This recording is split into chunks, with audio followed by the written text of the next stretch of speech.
आपका UGC NET JRF with Namrata channel पर। इस वीडियो में हम बात करते हैं अपने जो हिस्ट्री के नोट्स है उसके बारे में। ये जो हिस्ट्री का नोट्स है आपको किसी भी कम्पिटिटिव एग्जाम में जो है बहुत यूजफुल होगा, चाहे आप पीसीएस का एग्ज़ाम दे रहे हो, चाहे आप यूपीएससी का एग्ज़ाम दे रहे हो या किसी भी गवर्नमेंट एग्जाम की तैयारी कर रहे हो, तो उन सभी जगह जो है ये हिस्ट्री के क्वेश्चन जो है अक्सर पूछे जाते हैं और उसमें जो है आपको बहुत अच्छा रिस्पॉन्स देगा। तो चलिए, इसके पहले जो है हमने अपना 7 क्लासेस जो है इसका लेक्चर अपलोड कर दिया है। अगर आपने वो नहीं देखा है तो आप उसको ज़रूर देख लीजिएगा। और जो हमारा 8वां लेक्चर है वो होने वाला है उत्तर वैदिक काल पर। तो उत्तर वैदिक काल जो है इस क्लास में हम कंप्लीट करने वाले हैं। तो सबसे पहले हम देखते हैं कि उत्तर वैदिक काल का जो समय है वो टाइम पीरियड क्या है। तो वो है 1000 ईसा पूर्व से हमारा जो है 600 ईसा पूर्व के समय को जो हम है उत्तर वैदिक काल के नाम से जानते हैं। इसकी जानकारी का स्रोत जो क्या है वो है यजुर्वेद, सामवेद, अथर्ववेद, ब्राह्मण ग्रंथ और आर्यक और उपनिषद। तो ये सारे जो है वो हमें उत्तर वैदिक काल के बारे में जानकारी देते हैं। शतपथ ब्राह्मण में सदानीरा नदी का उल्लेख मिलता है, जो आज के जिसको हम गंडक नदी यानी जो बिहार में बहती है उसको हम कहते हैं। यानी जो शतपथ ब्राह्मण है उसमें एक सदानीरा नाम की नदी मिलती है। उसी सदानीरा को आज हम गंडक नदी के नाम से जानते हैं और वो गंडक नदी जो है आज बिहार में बहती है। जो जानकारी का स्रोत मिलता है कि उत्तर वैदिक काल के लोग जो थे वो किस किस चीज़ से परिचित थे, तो वो लोग परिचित थे अंग प्रदेश से। अंग प्रदेश आज का भागलपुर और जो इलाका है जो भागलपुर का बिहार का वो। उसके बाद आता है कोसल प्रदेश। कोसल मतलब ये जो आपका अयोध्या का जो इलाका है। बिंदु पर्वत जो मध्य प्रदेश में आता है। क्रोंच पर्वत धाम जो उसमें मेनाक पर्वत ये सब हिमालय में। और ये समुद्र से भी परिचित थे। जैसे कि आप लोग पहले पढ़ा होगा, जो ऋग वैदिक काल के लोग जो थे वो लोग समुद्र से परिचित नहीं थे, लेकिन उत्तर वैदिक काल के जो लोग थे वो जो है समुद्र से परिचित थे। इसमें नए राजवंश की शुरुआत होती है, जिसमें हमने ऋग्वैदिक काल में देखा था कि जो भरत वंश के जो राजा थे सुदास, और जो पुरुतकुत्स जो थे जो अनार्य में थे, यानी कि 10 राजाओं के युद्ध में जो हुआ था जिसमें पुरुतकुत्स थे वो मर गए थे। और जो है उन्हीं और भरत के राजवंश दोनों ने मिलकर एक नए राजवंश की स्थापना की, जिसे हम कुरु राजवंश के नाम से जानते हैं। और यही कुरु राजवंश है जिन्होंने हस्तिनापुर में राज किया था, और यही पांडव और कौरव की लड़ाई हुई है जिसको हम महाभारत के युद्ध के नाम से जानते हैं। उसके बाद हमारा जो है दूसरा जो राजवंश है वो है त्रुवंश और कृवि। तो ये दो जो राजवंश थे वो मिलकर पांचाल बनते हैं। और यही पांचाल के जो राजा थे जिनका नाम था द्रुपद, और द्रुपद की ही बेटी थी हमारी याज्ञसेनी यानी कि द्रौपदी, जिसका विवाह जो अर्जुन से होता है स्वयंवर, लेकिन बाद में जो 5 भाइयों से शादी हो जाता है। तो इस तरीके से जो हम इतिहास को जो है जो हमारे वेद पुराण है जब इसको लिंक करके जब हम पढ़ते हैं समझते हैं तो हमारा कॉन्सेप्ट जो है बहुत अच्छे से क्लियर होता है। तो इस तरीके से आपको 2 राजवंश देखते हैं जो नए राजवंश थे। एक था भरत राजवंश और था दूसरा पुरु, और इन दोनों ने मिलकर कुरु राजवंश का निर्माण किया। और दूसरा है आपका त्रुवसु और कृवि, और इन दोनों ने मिलकर पांचाल नरेश का जो है पांचाल का जो है निर्माण किया था। उसके बाद हम देखते हैं कि ऋग वैदिक काल और उत्तर वैदिक काल में जो है क्या क्या डिफरेंटेज थे, यानी क्या क्या अंतर था उसमें। तो जो ऋग वैदिक काल है, तो ऋग वैदिक काल में हमें 3 आश्रम देखने को मिलते हैं, जबकि उत्तर वैदिक काल में हमें 4 आश्रम देखने को मिलते हैं। इसमें जो पहला आश्रम है ऋग्वैदिक काल में वो है ब्रह्मचर्य, दूसरा है गृहस्थ और तीसरा है वानप्रस्थ आश्रम। लेकिन जो उत्तर वैदिक काल है इसमें हमें एक और आश्रम जुड़ जाता है जो है संन्यास आश्रम। यानी कि इसमें जो है पहले के ही जो 3 आश्रम वो चले आते हैं, जैसे कि ब्रह्मचर्य हुआ, गृहस्थ हुआ और वानप्रस्थ हुआ। लेकिन इसमें चौथा जो है आपका जुड़ जाता है आश्रम जिसका नाम है संन्यास आश्रम। ऋग वैदिक काल में लोग कबीलाई जीवन जीते थे, लेकिन उत्तर वैदिक काल के लोग ऐसा नहीं था। ये लोग ऋग्वैदिक काल के लोग घुमंतु थे, लेकिन उत्तर वैदिक काल के लोग अस्थायी रूप से बस गए। और इनके परिवार जो था इनका परिवार था। और उत्तर वैदिक काल के लोग जो थे वो पितृसत्तात्मक परिवार था, और बड़ा पुत्र ही क्या होता था अक्सर उत्तराधिकारी बनता था। और यही जो पितृसत्तात्मक परिवार था जो हम बहुत समय तक देखते हैं राजा महाराजाओं में भी यही होता था, जो उनके बड़े पुत्र होते थे उन्हीं को जो है राजा बनाया जाता था। हमें जो पुरुष सूक्त है, पुरुष सूक्त जिसको हम ऋग्वैदिक काल में देखते हैं जो 10वां मंडल में है, उसमें हमें 4 वर्णों की जानकारी मिलती है। लेकिन जो ऋग्वैदिक काल में जो हमें वर्णों की जानकारी मिलती है वो जो है जाति आधारित नहीं था, बल्कि किस आधारित था, कर्म आधारित था। लेकिन उत्तर वैदिक काल में क्या हो जाता है, ये व्यवसाय के लिए जाति आधारित हो जाता है, और यह जो है धीरे धीरे जटिलता के रूप में उभर कर सामने आता है। ऋग्वैदिक काल में विवाह क्या थी, एक संस्था थी, और जो है उत्तर वैदिक काल में जो विवाह है वो 8 प्रकार के होते हैं, जिसमें हम देखते हैं आर्य, देव, प्रजापात्य, गंधर्व और असुर विवाह।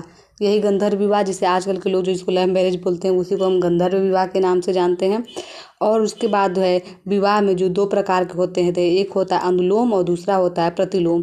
और अनुलोम और प्रतिलोम का जब होता था तो उसको हम वर्णशंकर के नाम से जानते थे। ऋग वैदिक काल में जो था गोत्र प्रथा नहीं थी, जबकि उत्तर वैदिक काल में जो है गोत्र तथा जाति का प्रगुणन हो गया। यानी कि ऋग वैदिक काल है उसमें किसी प्रकार की कोई गोत्र नहीं थी, लेकिन उत्तर वैदिक काल में है गोत्र और जाति का जो है उद्भव हो गया। उसके बाद हम देखते हैं कि ऋग वैदिक काल का जो है समाज कैसा था।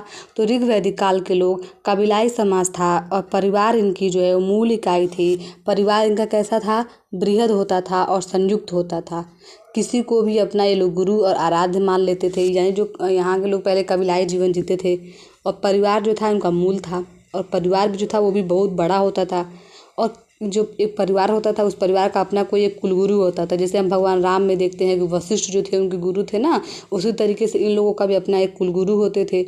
और बाद में जो है उसके बाद जो है एक ही गोत्र के गुरु जो है संगोत्री कहलाएं। और उसके बाद जो है मान लीजिए कि एक गुरु बना लिए और उस गुरु के जो पुत्र हो फिर उनके परिवार के जैसे उनके वंशज आगे बढ़ती है वो उनको अपना गुरु बनाते हैं। इस तरीके से पीढ़ी दर पीढ़ी बढ़ती जाती है और गुरु का खानदान भी एक ही रहता है और गुरु के शिष्य जो है उनको मानने वाले उनका भी खानदान एक ही होता है। तो इस तरीके से हम कहते हैं संगोत्री के नाम से जानते हैं कि हम उसी जो है गोत्र के हैं।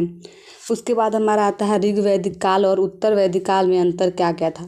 तो ऋग वैदिक काल में महिलाओं को उपनयन संस्कार की जो है छूट होती थी, उपनयन संस्कार होती थी। लेकिन उत्तर वैदिक काल में जो है इस प्रथा को समाप्त कर दिया जाता है। जिसमें मैंने जो है क्रॉस का चिन्ह लगाया है उसका मतलब है कि वो चीज़ नहीं था, और जिसमें हमने सही का ट्रिक लगाया है उसका मतलब वो चीज़ था। तो उसके बाद देखते हैं कि महिलाएं यज्ञ में भाग लेती थी ऋग वैदिक काल में, जबकि उत्तर वैदिक काल में महिलाएं भाग नहीं लेती थी। महिलाएं राजनीतिक संस्थाओं में भाग लेती थी, जबकि उत्तर वैदिक काल में जो महिलाएं हैं भाग नहीं लेती थी।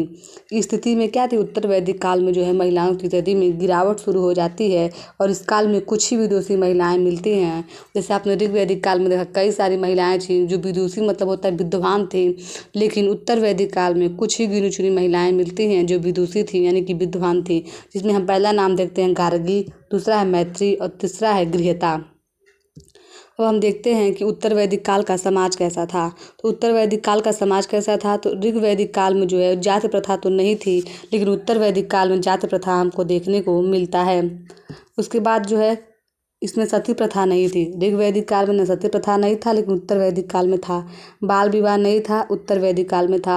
अस्पृश्यता नहीं था, लेकिन उत्तर वैदिक काल में था। पर्दा प्रथा इसमें नहीं था, लेकिन उत्तर वैदिक काल में था। तो व्यवसाय जो है इनका जाति आधारित था और जाति आधारित इनका वो परिवर्तित हो गया। और जो है ऋग वैदिक काल में जो जाति थी वो कैसी थी, कर्म आधारित थी। जिसमें हम ऋग वैदिक काल में देखते हैं कि एक ब्राह्मण का लड़का होता है, वो बोलता है कि मेरी माँ जो है आटा पीसती है। तो उसका मतलब क्या हुआ, जैसे कि और मेरे पिता जो है हल चलाते हैं और मेरे भाई जो हैं बढ़ई का काम करते हैं। तो इस तरीके से दिखाता है कि जो है एक ही परिवार में कई सारे लोग कई प्रकार के काम करते थे और उनका जो है वही उनका जात हो जाता था। जात नहीं था, यानी कि कर्म के आधार पर जो जैसा काम करता था वो उसका जो है मेन जात हो जाता था। लेकिन उत्तर वैदिक काल में ऐसा नहीं था कि जिसको जो जिस कुल में पैदा हो जाता था उसका उस कुल के लोग जो काम करते थे उनको भी वही काम करना पड़ता था। तो इस तरीके से हम देखते हैं कि जाति प्रथा का जो है धीरे धीरे उद्भव यहाँ से शुरू होता है और धीरे धीरे जो है ये बहुत जटिलता के साथ जो है उभर कर सामने आता है। उसके बाद देखते हैं हम आर्थिक जीवन। तो उत्तर वैदिक काल का जो आर्थिक जीवन क्या था, उनकी आर्थिक समृद्धि का कारण क्या था। तो उत्तर वैदिक काल में जो लोग थे उन्होंने लोहे की खोज कर ली। उन्होंने लोहे की खोज की और जब लोहे की खोज उन्होंने की तो लोहे को गलाने की तकनीक भी जान गए। और जब लोहे की गलाने की तकनीक जान गए तो उसी लोहे के से उन्होंने हल और फाल बनाया। और जब हल फाल जब वो बनाते हैं तो गहरी जुताई कर पाते हैं। और जब गहरी जुताई कर लेते हैं तो गंगा घाटी में पानी की उपलब्धता भी होती है और इस पानी में जब पानी भी हुआ हल भी हो गया और अच्छी जो है खुदाई भी हो जा रही थी। और जब उस तरीके से जब अनाज का उत्पादन किया गया तो अनाज का जो उत्पादन है वो ज़्यादा हुआ। और जब वो ज़्यादा हुआ तो गैर कृषि गतिविधियाँ शुरू हो गई, यानी कि शिल्प उद्योग आदि स्टार्ट हो गए। और इस तरीके से क्या हुआ, जब अधिशेष ज़्यादा होगा तो जाहिर सी बात है कि आदमी क्या करता है, व्यापार करता है, विनिमय करता है। और जब विनिमय हुआ तो व्यापार और वाणिज्य का जो है वो विस्तार हुआ। और जब व्यापार वाणिज्य का विस्तार होगा तो सूदखोरी और महाजनी प्रथा जो आ जाती है। इस तरीके से व्यापार और जो वाणिज्य है जब बहुत ज़्यादा हो जाता है तो नगरों का उदय होता है। और यही नगर जो है नगरीकरण के बाद जो है धीरे धीरे बढ़ता है। इस नगरीकरण को हम द्वितीय नगरीकरण कहते हैं। द्वितीय नगरीकरण इसलिए कहते हैं कि सिंधु घाटी सभ्यता जो है वो प्रथम नगरीकरण जो के नाम से जाना जाता है। और जो है हमारा उत्तर वैदिक काल के बाद जो धीरे धीरे उसमें प्रगति होती है और वो नगरीकरण के रूप आगे जाता है तो उसको हम जो है द्वितीय नगरीकरण के नाम से जानते हैं। उसके बाद हम देखते हैं कि ऋग्वैदिक काल में जो है क्या था, सीमित और झूम खेती होती थी और ये स्वेच्छा से उपहार देते थे जिसको हम बलि नाम से जानते थे। लेकिन उत्तर वैदिक काल में क्या हो गया, यही बलि जो है वो टैक्स के रूप में कन्वर्टेड हो गया और जो है ये नियमित कर दिया गया, यानी लोगों को जो है वो देना ही पड़ता था। उत्तर वैदिक काल में क्या था कि नियमित खेती होती थी और नियमित जब खेती होती थी तो कर जो है बलि जो है वो लिया जाता था। कर लेने वाले अधिकारी या संग्रह करने वाले अधिकारी को हम भागदूह के नाम से जानते थे। यानी कि हम देखते हैं कि ऋग्वैदिक काल में जो टैक्स था, जो बलि था, वो लोग स्वेच्छा से दे देते थे। लेकिन उत्तर वैदिक काल में क्या हुआ कि कृषि अधिशेष हुआ, लोगों में जो है उनकी आमदनी बढ़ी। तो उसके बाद जो क्या हुआ और लगा कि समाज को एक स्थान जो है सुदृढ़ बनाना है तो उन्होंने उस बलि को क्या कर दिया, अनिवार्य कर दिया कि बलि जो है आपको राजा को किसी कीमत पे देनी ही है। और उनको देने के लिए जो है अब जब वो उनको बलि देंगे तो उसको अगर अपनी मर्जी से नहीं दे रहे तो उसको वसूलने के लिए कोई चाहिए ना, तो उसके लिए क्या कर देते हैं, भागदूह नामक एक जो है अधिकारी का नियुक्ति करते हैं। और वो ही क्या करता था कि सबसे वहाँ से जाके बलि यानी टैक्स को इकट्ठा करके राजा के पास लाके रखता था और राजकोष में जमा जब हो जाता था तो इसे हम संग्रहित के नाम से जानते थे और इसको जो हम कोषाध्यक्ष जो है उसको देखते थे। अब हम देखते हैं कि ऋग्वैदिक काल में एक फसल मिलता है हमें जिसका नाम था यौ। यौ जो है वो जौ को डिनोट करता है। लेकिन उत्तर वैदिक काल में हमें कई सारे जो हैं हमें अनाजों के बारे में जानकारी मिलती है। जैसे चावल, चावल को क्या कहते थे लोग व्रीहि कहते थे। जौ को यौ, गेहूं को गोधूम, उड़द को माड़ और मसूर अनाज रखने के लिए मृदभांड आया जिसे चित्रदूसर मृदभांड के नाम से जानते थे। यानी कि हम देखते हैं कि उत्तर वैदिक काल में जो लोग थे जब अनाजों का अधिशेष हुआ तो इस अनाजों को रखने के लिए वो मृदभांड यानी मिट्टी के बर्तन बनाते थे और इस मिट्टी के बर्तन को हम चित्रदूसर मृदभांड के नाम से जानते हैं। तो क्वेश्चन पूछा भी जाता है कि उत्तर वैदिक काल में जो मृदभांड थे वो मृदभांड किस प्रकार के थे, तो आपका जो राइट आंसर यही होगा कि चित्रदूसर मृदभांड। नेक्स्ट हम देखते थे कि तथा लाल मृदभांड होता था लेकिन वो लोग जो है लोकप्रिय था। व्यापार हेतु व्यापारियों ने अपना समूह बनाया। यानी कि हमने अभी आपको बताया है कि जब जब खेती करते थे उसका अधिशेष होता था तो जब लोग जो है खाने पीने के लिए अपने अपने जो चीज़ें रख लेते थे और उसके बाद जो होता था उसको बेच देते थे। लेकिन जब वो बेचेंगे तो कोई बीच में जो व्यापारी का उद्भव हुआ और ये जो व्यापारी लोग थे वो क्या करते थे, व्यापार करते थे। और इसलिए व्यापार करने के लिए इन्होंने अपना एक संगठन बनाया, समूह बनाया जिसे हम सृष्टि के नाम से जानते थे।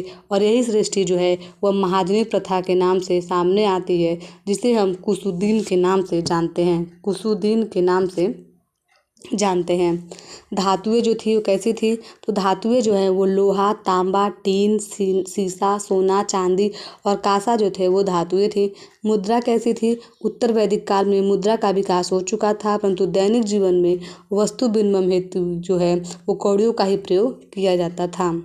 ऋग्वैदिक काल में हमें क्या मिलता है कि ऋग्वैदिक काल में जो विनिमय हेतु और उत्तर वैदिक काल में निष्क, यानी कि ऋग्वैदिक काल को जो लोग थे वो निष्क नामक जो है उसको सोने के आभूषण के रूप में प्रयोग करते थे। लेकिन उत्तर वैदिक काल में जो लोग हैं यही निष्क का प्रयोग जो है वो धन का जो मतलब जो सामान है उसकी अदला बदली करने के लिए हम आज पैसे का प्रयोग करते हैं। तो उस तरीके से उत्तर वैदिक काल के लोग जो हैं वो निष्क का प्रयोग जो है सामानों की जो है आयात और निर्यात करने के लिए किया करते थे। उसके बाद हम देखते हैं कि उत्तर वैदिक काल में अन्य भी मुद्राएं पाई जाती हैं जिसको हम देखते हैं। शतमान जो है वो चांदी की मुद्रा है, दूसरा पाद है और तीसरा कृष्ण है। और उत्तर ऋग्वैदिक काल में जो गाय भी थी वो गाय भी एक प्रकार की विनिमय हेतु प्रयोग की जाती थी। यानी लोग गायों की अदला बदली करते थे, गायों के बदले कोई जो है चावल लेके जा रहा है, गेहूँ लेके जा रहा है। तो इस तरीके से जो था वैसे इन पे आयात निर्यात यानी आय जो है इनमें विनिमय होती थी। अब हम देखते हैं कि ऋग्वैदिक काल की माप की इकाई क्या थी, यानी कि मापने के लिए किस चीज़ का प्रयोग करते थे।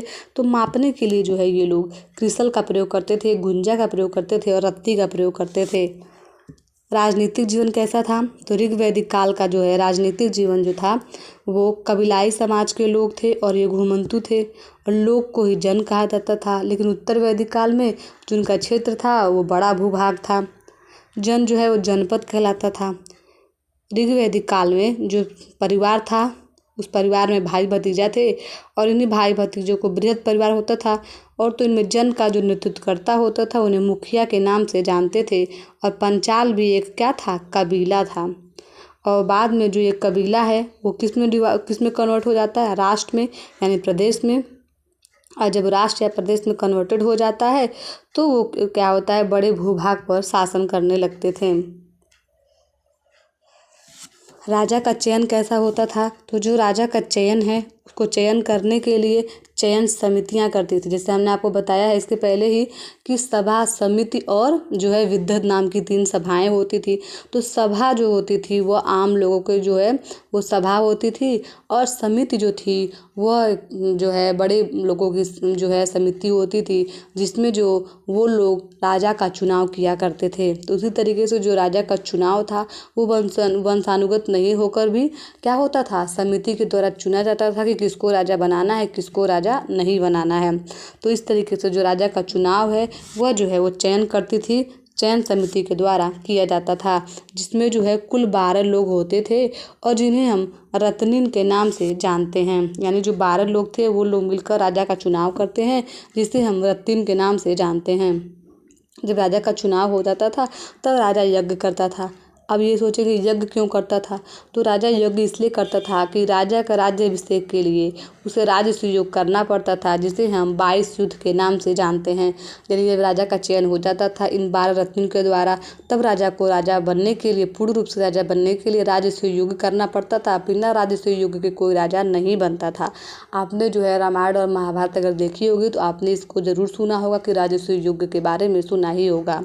उसके बाद हम देखते हैं कि कुल अन्य यज्ञ और भी कौन कौन से यज्ञ होते थे जो राजा महाराजा करते थे। इसके बाद हम देखते हैं वाजपेयी यज्ञ, जिसमें 17 यूथ होते थे। इसमें घुड़दौड़ का आयोजन किया जाता था और राजा, अधिकारी, पदाधिकारी भाग लेते थे और इसमें राजा जो हैं उनकी रथ को जो है विजयी बनाया जाता था। और विजयी बनाने का मतलब ये है कि राजा को शक्तिशाली दिखाया जाता था।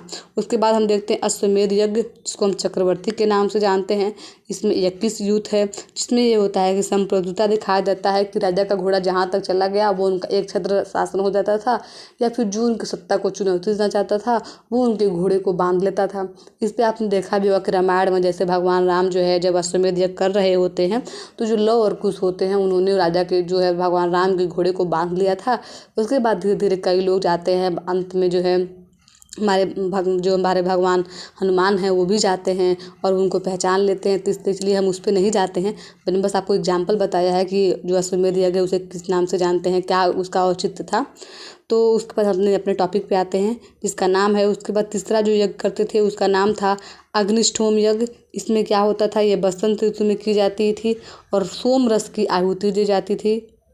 उसके बाद हम देखते हैं चौथा है पंच महायज्ञ। तो पंच महायज्ञ में हम देखते हैं कि ब्रह्म यज्ञ, पितृयज्ञ, देव यज्ञ, नृयज्ञ और भू यज्ञ जो होता था। इस तरीके से कई प्रकार की यज्ञ होती थी जो राजा महाराजाओं के द्वारा की जाती थी। ऋग्वैदिक काल की जो राजनीतिक संस्थाएं थी वो कौन कौन सी थी, जिसमें हम देखते हैं सभा, समिति, गढ़ और विद्वत नाम की जो है वो जो है सभा और समितियां होती थी। विद्वत जो थी वो क्या था, कबीलाई संस्था थी। अथर्ववेद में जो है सभा को नरिष्ठा कहा गया है। अथर्ववेद में जो सभा को क्या कहा गया है, नरिष्ठा कहा गया है। सभा में जो होता था वो वाद विवाद होता था, एक प्रकार का न्यायालय था। इसमें श्रेष्ठ विद्वान बड़े बुजुर्गों का जो है वो संस्था था। जो सदस्य थे उनको सभासद कहा जाता था और इसके अध्यक्ष को जो हम सभापाल के नाम से जानते थे। उत्तर वैदिक काल की जो राजनीतिक संस्थाएं थी वो कैसी थी, तो जो इनकी राजनीतिक संस्थाएं थीं इसमें ये था कि सभा और समिति में महिलाओं का प्रवेश वर्जित हो गया। जैसे हम उत्तरी वैदिक काल में देखते हैं कि सभा और समिति में महिलाएं जो है वो भाग लेती थी, लेकिन उत्तर वैदिक काल में जो है सभा और समिति में महिलाओं की भागीदारी को रोक दिया गया। सभा समिति का उल्लेख मिलता है, परंतु ऋग्वैदिक कालीन गण एवं विद्धत जो है समाप्त हो चुका था। जिस तरीके से ऋग्वैदिक काल में हम सभा समिति गण और विद्धत देखते हैं, तो जो है गण और विद्धत जो था जो ऋग्वैदिक काल का था वो उत्तर वैदिक काल में जो है पूर्णतः समाप्त हो गया था और सभा और समिति में जो है महिलाओं के प्रवेश को वर्जित कर दिया गया। अथर्ववेद में समितियाँ, जो अथर्ववेद है वह एक राजनीतिक केंद्रीय संस्था है। राजा को चाहिए कि समय समय पर समिति की सहमति प्राप्त करे और समिति का अध्यक्ष जो है ईशान कहलाता था। समिति जो है राजा का चुनाव करता था और पदच्युत दोनों कर सकता था। पदच्युत का मतलब होता है राजा को उसके पद से हटा देना। उसके बाद हम देखते हैं कि राजा जो था वो 12 अधिकारियों के समूह के द्वारा चुना जाता था, जिसे राज्याभिषेक के बाद इन रत्नियों के घर जाना पड़ता था और राज्य से भी जो है यज्ञ करना पड़ता था।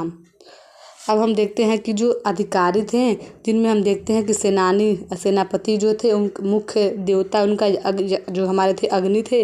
पुरोहितों के जो मुख्य देवता उनका नाम था बृहस्पति और राजमहिषी जो राजमहिषी थे उनका जो मुख्य देवता थे जिनका नाम था वरुण और छत्र प्रतिहार का जो मुख्य देवता थे उनका नाम था वरुण। उसके बाद हम देखते हैं अंगरक्षक, भागदूग, पालागल, गोबीकर्ता ये जंगल का अधिकारी कहलाता था। संग्रहीत इसको कोषागार या खजांची कहते थे। अक्षवाप को हम आय व्यय का अधिकारी कहते थे। तो उत्तर वैदिक काल में कोई नियमित सेना नहीं थी। तो इस तरह का क्वेश्चन पूछा था, क्या उत्तर वैदिक काल में कोई नियमित सेना थी जैसे आज हम सेना देखते हैं, या फिर मौर्यन टाइम में गुप्ता काल के समय में हम जैसे सेना देखते हैं, क्या उत्तर वैदिक काल में वैसी सेना थी? तो जी नहीं, उस टाइम वैसी सेना नहीं थी। अब हम देखते हैं कि प्रशासनिक प्रणाली इनकी क्या थी। तो जो इनकी प्रशासनिक प्रणाली थी वो हम देखते हैं कि ऐतरेय ब्राह्मण के अनुसार इनकी जो शासन है वो 5 भागों में विभाजित किया गया था, जिसमें हम देखते हैं उत्तर में जो है विराट थे जो पुरुषवेद यज्ञ करते थे और पूर्व में जो थे सम्राट उनमें वाजपेयी यज्ञ करते थे और साउथ में जो थे यानी दक्षिण में जो थे उनको भोज के नाम से जानते थे, वो भी वाजपेयी यज्ञ करते थे और जो पश्चिम में थे वो अश्वमेध यज्ञ करते थे जिनको हम स्वराट के नाम से जानते थे। उसके बाद हम देखते थे इनकी न्याय व्यवस्था कैसी थी। तो जो राजा था वो मुख्य न्यायाधीश होता था। न्याय की प्रणाली जो थी वो कैसी थी? मध्यमासी प्रणाली या पंच प्रणाली थी। न्याय व्यवस्था, गांव का नाम इनका ग्राम वादिन था और ग्रामीण था। मध्यमासी या पंच प्रणाली था। धार्मिक जीवन कैसा था इनका? तो इनका धार्मिक जीवन जो था उत्तर वैदिक कालों का जटिल कर्मकांड था। ऋग्वैदिक काल में हम देखते हैं कि ऐसा कुछ नहीं था। यज्ञ में अनेक अनुष्ठान होते थे और पुरोहित वर्ग का जो है महत्व यहीं से दिखना शुरू हो जाता है। ऋग्वैदिक काल में कुछ देवताओं का महत्व जो है वो कम हो गया, यानी कि ऋग्वैदिक काल में जिन देवताओं का महत्व बहुत ज़्यादा था जैसे इंद्र का, वो उत्तर वैदिक काल में उतने महत्व के नहीं रह गए, अर्थात महत्वहीन हो गए। अब प्रजापति का स्थान जो है वो सर्वोच्च हो गया। विष्णु को संरक्षक के रूप में देखा जाने लगा। देवताओं के प्रतीक चिन्हों की पूजा होने लगी और आध्यात्मिक चेतना का जो है उत्तर वैदिक काल में हमें उदय देखने को मिलता है। उत्तर वैदिक काल के लोग पुनर्जन्म का सिद्धांत मानते थे। शतपथ ब्राह्मण में हमें ये जानकारी मिलती है। उपनिषद की बात शुरू होती है। ब्रह्म का संकल्पना की जो शुरुआत होती है और जो है 4 आश्रमों की जानकारी हमें कहाँ मिलती है? जो हमारे 4 आश्रम हैं जैसे कि ब्रह्मचर्य आश्रम था और हमारा जो है गृहस्थ आश्रम था, संन्यास आश्रम, वानप्रस्थ आश्रम। तो ऐसे आश्रमों की जानकारी जो है हमें कहाँ मिलती है? जो हमारा जाबोल उपनिषद जो है वो उसी में हमें देखने को मिलती है। पूषण जो अब किसके देवता हो गए? जो पहले पशुओं के देवता थे अब वह शूद्रों के देवता हो गए। और यहाँ हमें षड दर्शन के विकास देखने को मिलते हैं। 2 दर्शन हुए, पहला हमें आस्तिक देखने को मिलता है, दूसरा नास्तिक देखने को मिलता है। तो जो नास्तिक थे उनको हम देखेंगे एक तरफ, जो आस्तिक है उनको एक तरफ देखेंगे। तो नास्तिक में हम देखते हैं कि नियतिवाद, जिसमें हम देखते हैं आजीवक संप्रदाय, संस्थापक थे मखली गोसाल। दूसरा है उसके बाद आस्तिक में हम देखते हैं सांख्य दर्शन में देखते हैं कि सबसे प्राचीन प्रवर्तक कपिल मुनि थे, जिनकी जो है सांख्यिका नाम की जो इनकी संस्था थी। और नास्तिक मतलब समझते हैं ना, नास्तिक मतलब होता है कि जो भगवान को नहीं मानते हैं, और आस्तिक तो जो है वो भगवान की जो है अभिभक्ति को मानते हैं। भौतिकवाद में हम चारवाक को देखते हैं जो लोकायत धर्म का परिपालन करते थे। अक्रियावाद में हम पूर्ण कश्यप को देखते हैं और आश्वासवाद में हम पकदू कच्चायन को देखते हैं। संदेहवाद में हम संजय विठुलपुत्र को देखते हैं। उच्छेदवाद में हम अजीत केस कम्बलिन को देखते हैं। तो इन सबको हम श्रमण आंदोलन के नाम से भी जानते हैं। और जो आस्तिक्स हैं उसमें हम देखते हैं न्याय दर्शन, जिसके प्रवर्तक जो थे गौतम ऋषि थे, और इनकी जो रचना है गौतम सूत्र और न्याय सूत्र था। योग दर्शन के पतंजलि थे, योग सूत्र लिखा था। वैशेषिक दर्शन के कणाद थे। पूर्व मीमांसा के जैमिनी और उत्तर मीमांसा के बदरणायर थे। इस तरीके से आज का वीडियो में हम अपना जो है उत्तर वैदिक काल को कंप्लीट करते हैं। इसके बाद जो हमारा नेक्स्ट जो होगा वो बौद्ध धर्म पर होगा। अगर आपको वीडियो पसंद आ रहा हो तो चैनल को जो है हमारे लाइक शेयर सब्सक्राइब करना ना भूलें। Thank you for watching this video.